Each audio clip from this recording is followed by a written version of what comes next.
crank it. Now, what do you think you're doing? I'm sorry, Mr. Peyton.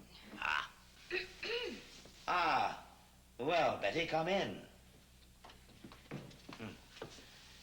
Will you take over before this wretched woman succeeds in dislocating my spine? Out. Yes, Miss Stacy, you. Nurses, squeaky shooting confidence, the lot of them.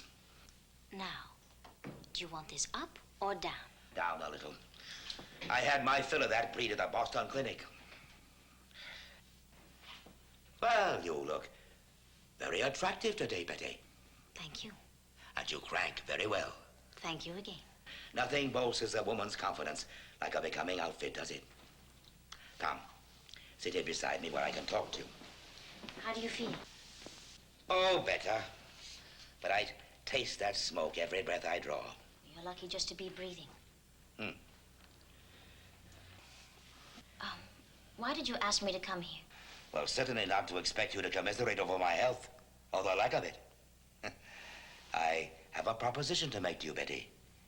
My house will need a certain amount of redecorating, and I want you to do it for me.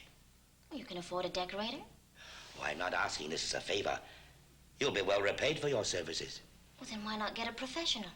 But, Betty, I don't want you actually to redecorate. It's more a question of patching, mending, wherever necessary. You'll be well rewarded for your time. You said that before. Then what's the matter? I see those busy wheels turning. Are you looking for some ulterior motive?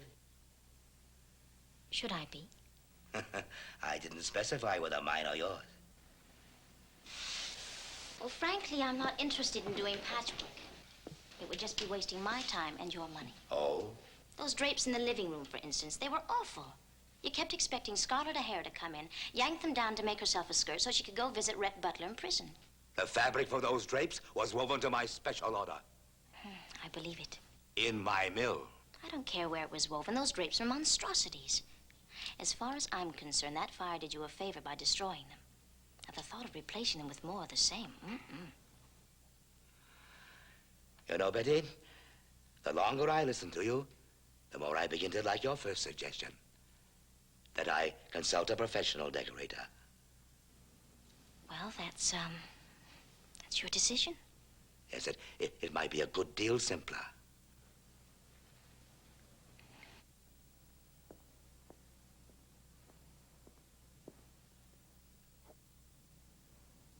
People who take orders are always simpler. You can always buy obedience, Mr. Peyton. If I were to do this, it wouldn't have been for money. Oh? Because you're Stephen's grandfather and you needed me.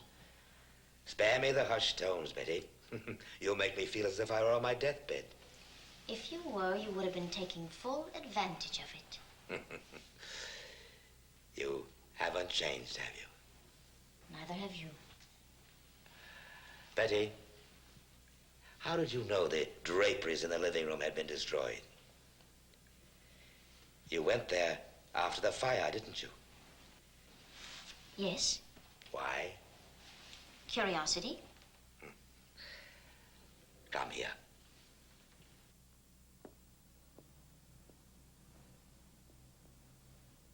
I want you to do this for me. We can discuss the drapes later. And any other questions that may arise. All right, I accept the offer. Providing Stephen approves. Oh, he'll approve. And consider Thomas in the car at your disposal. Then this won't cause Stephen any inconvenience. I'll say goodbye now, Betty. Goodbye, Mr. Peyton.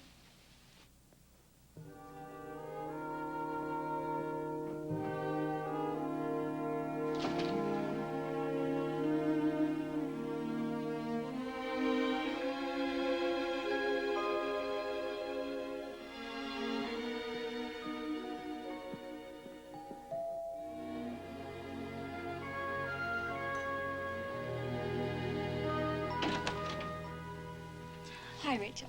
Hope I'm not interrupting your dinner or anything. No, come in. Thank you. Let me take your coat and Would you like some coffee or some tea? Oh, no, thanks. I can only stay a minute. What I came to ask you was, could you come to dinner tomorrow night?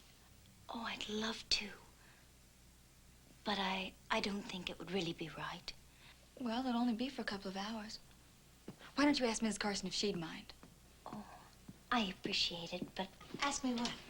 Hi, Miss Carson. Hello, Rita. I invited Rachel to come to dinner tonight, but she said... She said no because she had to stay home with Matthew and me, right? Oh, Elliot and I are going to stay home anyway. Besides, you'll have a wonderful time. It's a good chance to wear that new party dress. That's right, I do have a party dress. Well, it really isn't going to be anything fancy, but I think it'll be fun. Good. Are you sure, Mrs. Carson? I'll be happy to come, Rita. Good. 7 o'clock tomorrow night, all right? I'll be there. Don't you want to see baby Matthew?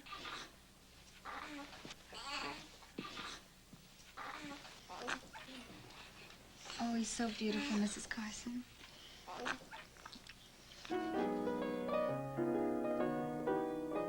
Closing time. Closing time, everybody. State law and all that, you know. Last drink's on me.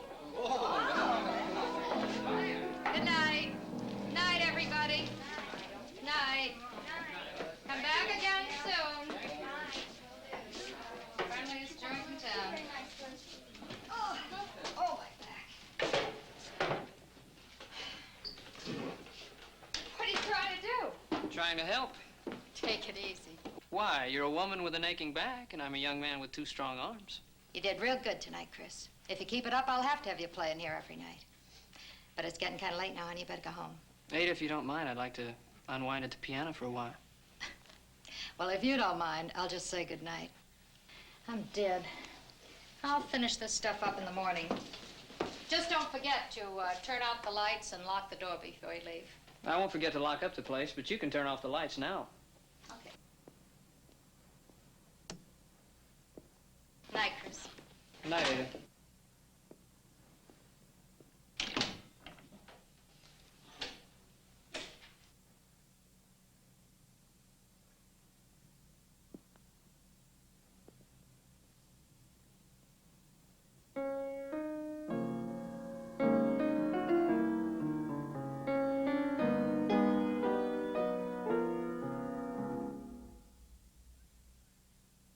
I am tired, Ada. I'm leaving now. Good night, Chris. See you tomorrow.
Preview from the continuing story of Peyton Place. After the house is fixed up, Betty and I would like to move in.